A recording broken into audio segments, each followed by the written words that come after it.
حضرت عمر کا مرتبہ اور مقام یہ ہے کہ نبی کریم علیہ السلام نے فرمایا کہ جبریل امین 950 سال میرے عمر کی شان بیان کریں تو عمر کی شان ختم نہیں ہوتی۔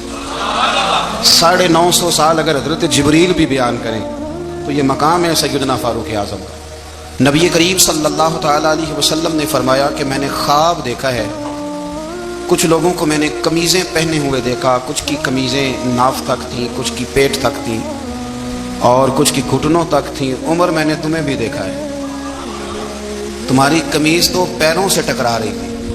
حضرت عمر کہنے لگے حضور خواب کوئی دیکھتا ہے، تعبیر کوئی بتاتا ہے، پر یہاں کمال یہ ہے کہ خواب بھی آپ نے بتایا ہے، تعبیر بھی آپ ہی بتائیں گے۔ حضور پھر بتا دیں اس خواب کی تعبیر کیا ہے؟ تو حضور نے فرمایا تعبیر یہ ہے کہ کسی کا دین ناف تک، کسی کا گھٹنوں تک، کسی کا پیٹ تک، اور عمر تو سارا ہی دین میں لپٹا ہوا ہے، تو سارا ہی دیندار ہے، سارا ہی۔ حضرت عمر فاروق رضی اللہ تعالیٰ عنہ آئیڈیل ہیں، ایک ہیرو ہیں۔ حضرت عمر فاروق کی زندگی میں جو چیز آپ کو بہت زیادہ ملے گی نا وہ یہ ہے کہ آپ نے جتنا کڑا احتساب محاسبہ باہر والوں کا کیا ہے نا، اس سے زیادہ بڑھ کے اپنا اور اپنے گھر والوں کا کیا ہے۔ تو حضرت عمر کے بیٹا گزر رہا تھا تو حضرت ابو موسیٰ اشعری کہتے ہیں میں نے صفائی کی تو 1 دینار نکلا، تو میں نے وہ 1 دینار نا حضرت عمر کے بیٹے کو دے دیا۔ میں نے کہا لو بیٹا اپنے چچا کی طرف سے تحفہ۔ تو گھر جا کے انہوں نے حضرت عمر کو بتایا کہ چچا نے پیسے دیے ہیں، چھوٹے بچے تھے۔ حضرت عمر نے حضرت ابو موسیٰ اشعری کو بلا لیا اور بلا کے فرمانے لگے میں تو تمہیں اپنا دوست جانتا تھا اور تم نے میری اولاد کو ہی دنیا دار بنانا شروع کر دیا، میرے بچوں کو ہی تم نے دنیا دار پیسوں پہ لگانا شروع کر دیا، میں تو تمہیں یار سمجھتا تھا۔ فرمایا تمہیں چاہیے تھا میرے بیٹے کو نصیحت کرتے کہ بیٹا پیسوں سے رب راضی نہیں ہوتا، اس کی رضا والے کام کیے جائیں تو رب راضی ہوتا ہے۔ اور فرمایا تمہیں کوئی اور گھر نہیں ملا تھا تباہ کرنے کے لیے، میرا ہی گھر ملا تھا، اٹھاؤ اپنا دینار اور خبردار آج کے بعد میرے بچوں کے ساتھ یہ والی نیکی نہ کر دیں۔ اور ہمارا کیا سٹیٹس ہے؟ دوستی ہے اس سے جو تحفے زیادہ دے گا، جو بچوں کو خراب کرنے میں مدد زیادہ کرے اس کے ساتھ گرا۔ حضرت عمر نے گھر پہ اور سب سے بڑھ کر اپنی ذات پہ توجہ کی۔ حضرت ابو مالک رضی اللہ تعالیٰ عنہ کہتے ہیں میں عمر کے پیچھے پیچھے ایک باغ میں گیا، اکثر اس باغ میں جایا کرتے تھے، اور عمر جا کے نا تو درخت کے نیچے بیٹھ گئے اور فرمانے لگے امیر المومنین اللہ سے ڈر جا، ورنہ جس رب نے حکومت دی ہے وہ عذاب بھی بڑھا دے گا، ڈر جا رب سے۔ کبھی ساری زندگی حضرت عمر نے اپنا کوئی تعارف نہیں کرایا، کبھی نہیں۔ ایک بندے نے آپ کے سامنے تعریف کر دی آپ کی تو فرمانے لگے تو خود بھی ہلاک ہوا اور مجھے بھی ہلاک کر دیا، کیا ضرورت پڑی ہے میری تعریفیں کرنے کی؟ اتنی دیر میری تعریف میں لگائی، اللہ کا ذکر کرتا رب تجھے ثواب دیتا، حضور پہ درود پڑھتا تو رب تیرے اوپر رحمتیں نازل کرتا، کس چکر میں؟ آج جتنا اچھی کوئی خوشامد کرے اتنی اچھی وزارت ملتی ہے، جتنی اچھی اس کو جو ہے وہ چاپلوسی کرنی آیا درجہ بھی اسے اتنا ہی اچھا ملتا ہے۔ حضرت عمر فاروق رضی اللہ تعالیٰ عنہ آپ کے بیٹے کہتے ہیں، صاحب فتوح الشام نے لکھا ہے، آپ کے صاحبزادے کہتے ہیں میں نکلا تو میرے ابا جی نا اپنی پشت پر مشکیزہ رکھ کے کنویں سے پانی بھر کے آ رہے تھے، میں دوڑ کے آگے گیا، میں نے کہا ابا جی مجھے دے دے۔ فرمانے لگے بیٹا تیرا کیا خیال ہے، کوئی اور نہیں تھا مشکیزہ بھر کے لانے کے لیے، تیرا کیا خیال ہے؟ کہا ابا جی بڑے لوگ تھے پر آپ کیوں اٹھا رہے ہیں؟ فرمانے لگے نفس نا ذرا میرا بڑا ہو گیا تھا، اسے ذرا ذلیل کر رہا ہوں، ذرا اپنا محاسبہ کر رہا ہوں، یہ مجھے کہہ رہا تھا تو بڑی چیز ہے، تو میں نا ابھی مشکیزہ گھر رکھ کے آؤں گا، پھر تیری ماں نے مجھے کہا ہے کہ گھر میں لکڑیاں کوئی نہیں جلانے کی، پھر میں جنگل سے لکڑیاں کاٹ کے لاؤں گا۔ امیر المومنین بن کے نا تو میرا نفس تھوڑا بڑا ہو گیا۔ آپ یقین کریں ہمارا آزما خراب ہو جاتا ہے جب تک ہمارا تعارف صحیح نہ ہو، ہمارا تعارف ٹھیک نہ ہو، میں یہ ہوتا ہوں میں وہ ہوتا ہوں، چھوڑ مٹی دیں تے مٹی رہنا ہی، مٹی دیں تے مٹی دیں تے مٹی رہنا ہی، ایویں کادی بلے بلے اج مٹی دے اتے بندیا تے کل مٹی دے تھلے، مٹی دیں تے مٹی رہنا ہی، کادی بلے مجھے پوچھ لو مجھے جان لو میرا نام لے لو، میں بھی آیا ہوں، میں بھی ہوتا ہوں، میرا بھی یہ تذکرہ ہے۔ جس کو اپنا تعارف کرانا پڑ گیا اس سے بھی زیادہ کمزور کوئی ہے، فوٹو میں دکھاتا پھرتا ہے فلانے کے ساتھ فوٹو فلانے، تو کمزور بندے یہ کام کرتے۔ حضرت عمر فاروق اللہ اکبر، حضرت عمر جیسا بندہ 24 لاکھ مربع میل کا حکمران، اور شاہ روم کو خط لکھ کے کہتا ہے میں منت نہیں کرتا میں حکم دیتا ہوں، اتنا تگڑا بندہ۔ جنگ قادسیہ کے لیے حضرت سعد بن ابی وقاص کو بھیجا، فتوح الشام پڑھ کے دیکھیں۔ حضرت عمر بڑے پریشان ہیں، اتنے دن ہو گئے کوئی رپورٹ ہی نہیں آئی، اب تو موبائل ہے نا، 1 منٹ کی رپورٹ لیں آپ، بلکہ آپ 1 منٹ کی فوٹو لیں آپ، رپورٹ تو دور رہ گئی۔ حضرت عمر فاروق رضی اللہ تعالیٰ عنہ بڑے پریشان ہیں کہ قادسیہ میں حضرت سعد بن ابی وقاص کے ساتھ لوگ جہاد کرنے گئے، رپورٹ کوئی نہیں آ رہی، اتنے پریشان تھے کہ باہر نکل کے نا اس رستے پہ بیٹھ جاتے جو رستہ قادسیہ کی طرف سے آتا تھا، جو بھی آتا جاتا پوچھتے جنگ کے کیا حالات ہیں۔ ادھر جب اللہ نے فتح دے دی نا تو حضرت سعد بن ابی وقاص رضی اللہ تعالیٰ عنہ نے نا ایک قاصد کو خط دے کے بھیجا، کہنے لگے عمر کے پاس جاؤ، انہیں اطلاع دو کہ الحمدللہ اللہ نے اسلام کو فتح عطا کر دی، یہ حضرت عمر کو جا کے دینا، وہ بڑے پریشان ہوں گے۔ وہ جو اس زمانے میں اس طرح ہوتا تھا کہ کئی دور دور سے صحابہ جو دوسرے شہروں کے ملکوں کے رہنے والے ہوتے تھے وہ بھی آ کے شامل ہو جاتے تھے جہاد میں۔ کوئی ایک دفعہ مدینے آیا، کوئی 2 دفعہ آیا، پھر اپنے اپنے علاقوں میں بہت سارے لوگوں نے زیادہ دفعہ حضرت عمر کو دیکھا بھی نہیں تھا۔ وہ جو قاصد خط لے کے آیا تھا نا، اس نے 1 دفعہ دیکھا تھا، حضرت عمر بوڑھے ہو گئے، وہ پہچانتا نہیں تھا۔ ادھر سے وہ خط لے کے آ گیا، حضرت عمر مدینے سے باہر نکل کے اس روڈ پہ بیٹھے تھے جو قادسیہ سے آتا تھا۔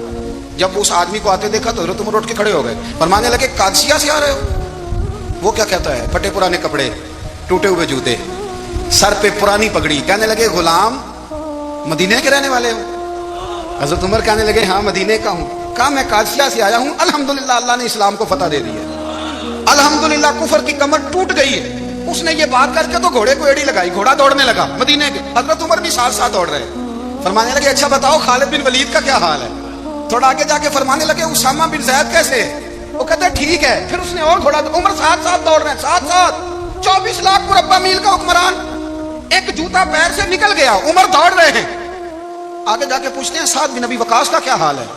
کہ حضور وہ بھی ٹھیک ہے۔ کتنے لوگ میرے شہید ہو گئے مسلمانوں میں سے؟ کہنے لگا صحیح گنتی کا نہیں پتا، یہ لفظ ادا ہوتے ہوتے مدینے کی سرحد آ گئی۔ لوگوں نے عمر کو گھوڑے کے ساتھ دوڑتے دیکھا تو کہا امیر المومنین کیوں دوڑ رہے ہیں؟ وہ غلام چھلانگ لگا کے نیچے آیا، قدموں میں بیٹھ گیا، کہنے لگا حضور آپ نے بتایا ہی نہیں آپ امیر المومنین ہیں۔ آپ فرمانے لگے کیا بتاتا؟ میں تو اونٹ چلانے والے کا پتر ہوں، کیا بتاتا؟ وہ عمر ہوں جس نے اپنے گناہوں کا حساب دینا ہے، کیا بتاتا؟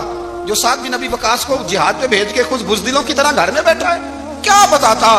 کوئی حیثیت نہیں، کوئی تعارف۔ تو نے اچھا کیا، تو مجاہد تھا، مجھے ساتھ ساتھ دوڑایا، تو نے اچھا کیا۔ جتنے لوگ تھے چیخے مار کے رونے لگے۔ حضرت فاروق اعظم سے کہنے لگے عمر جب تک تیرے جلوے رہیں گے اللہ کامیابیاں ہی عطا فرمائے گا، جب تک تیرا رنگ رہے گا اللہ تعالیٰ نوازتا ہی رہے گا۔ کچھ نہیں، کبھی اپنا آپ ظاہر ہی نہیں کیا۔ بہت بڑے تھے، بہت بڑے تھے حضرت عمر، بڑے تھے۔ حضرت ابو رافع غلام تھے، قرآن پاک بڑا سونا پڑھتے تھے۔ حضرت عمر جب بھی انہیں ملتے کہتے ابو رافع تو عمر سے اچھا ہے، قرآن بڑا شاندار پڑھتا ہے۔ تو وہ کہتے حضور اگر میں قرآن صحیح پڑھتا ہوں تو آپ کو قرآن کی تشریح زیادہ صحیح آتی ہے، آپ بھی تو مجھ سے افضل ہیں۔ تو آپ فرماتے نہیں پھر بھی تو مجھ سے افضل ہے۔ کیوں؟ اس لیے کہ تو اپنے آقا کی نوکری بھی ٹھیک کرتا ہے اور رب کی عبادت بھی ٹھیک کرتا ہے، اور مجھے خالی صرف عبادت کرنی ہوتی ہے وہ بھی ٹھیک نہیں کر پاتا۔ ساری زندگی اپنا محاسبہ، ساری زندگی اپنے گریبان میں دیکھا، ساری زندگی اپنے آپ کو پرکھا، اپنے آپ کو ٹٹولا۔ 62 سال عمر بیت گئی۔ حضرت حذیفہ بن یمان ایک صحابی تھے، میرے نبی کریم علیہ السلام نا ان سے راز کی باتیں کرتے تھے۔ ہر بندے کا ہاضمہ ٹھیک نہیں ہوتا، سب سے راز کی بات نہیں کرنی چاہیے۔ حضرت حذیفہ بن یمان کہتے ہیں حضور راز کی باتیں بتاتے ہیں۔ مدینہ منورہ میں جو منافقین تھے ان کی لسٹ بھی نبی پاک نے حضرت حذیفہ بن یمان کو دی تھی۔ جب کوئی مشکوک آدمی مر جاتا نا تو صحابہ کہتے ہیں ہم دیکھتے اگر حضرت حذیفہ نے جنازہ پڑھا تو ہم بھی جنازہ پڑھ لیتے۔ نبی پاک نے بھی کچھ جنازے نہیں پڑھے، ترمذی میں ہے، فرمایا عثمان سے جو بغض رکھے اس کا جنازہ نہیں پڑھیں گے۔ حضرت حذیفہ بن یمان اگر جنازہ پڑھتے تو لوگ پڑھتے، وہ نہ پڑھتے تو لوگ جنازہ نہ پڑھتے۔ حضرت حذیفہ بن یمان کہتے ہیں جناب عمر فاروق کی خلافت کے آخری ایام تھے، کچھ دنوں کے بعد وہ شہید ہو گئے۔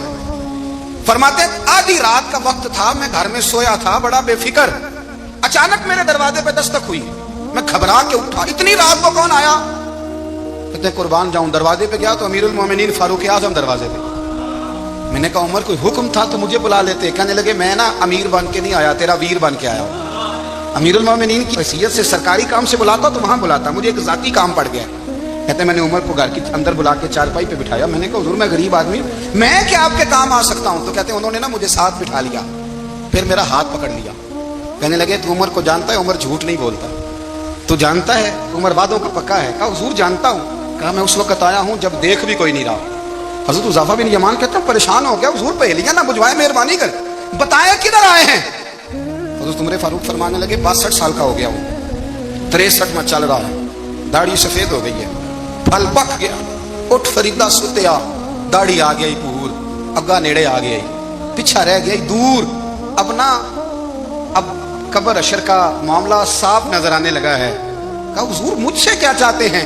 حضرت عمر رو پڑے، کہنے لگے آج میں عشاء کے بعد نکلا ہوں تو نبی پاک کے صحابہ مجھے نیک کہہ رہے تھے، پھر میں نے بچوں کی ماں سے اور بچوں سے بھی پوچھا ہے، وہ بھی مجھ سے راضی ہیں، پر حذیفہ تیرے ساتھ نبی پاک راز کی باتیں کرتے تھے، سچ بتا کہیں عمر کا نام منافقوں میں شامل تو نہیں؟ سچ بتا ان منافقین میں تو شامل نہیں، کہیں اوپر اوپر سے تو نہیں سارا کچھ؟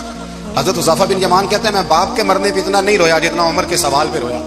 میں قدموں میں بیٹھ گیا, میں نے کہا نہیں عمر, یہ تو میں نے نہیں سنا, لیکن یہ میں نے نبی پاک سے ضرور سنا ہے کہ میرے بعد اگر کوئی نبی ہوتا تو عمر ابن خطاب ہوتا. یہ میں نے اپنے کانوں سے سنا ہے کہ عمر جس گلی سے گزرے شیطان راستہ بدل جاتا ہے.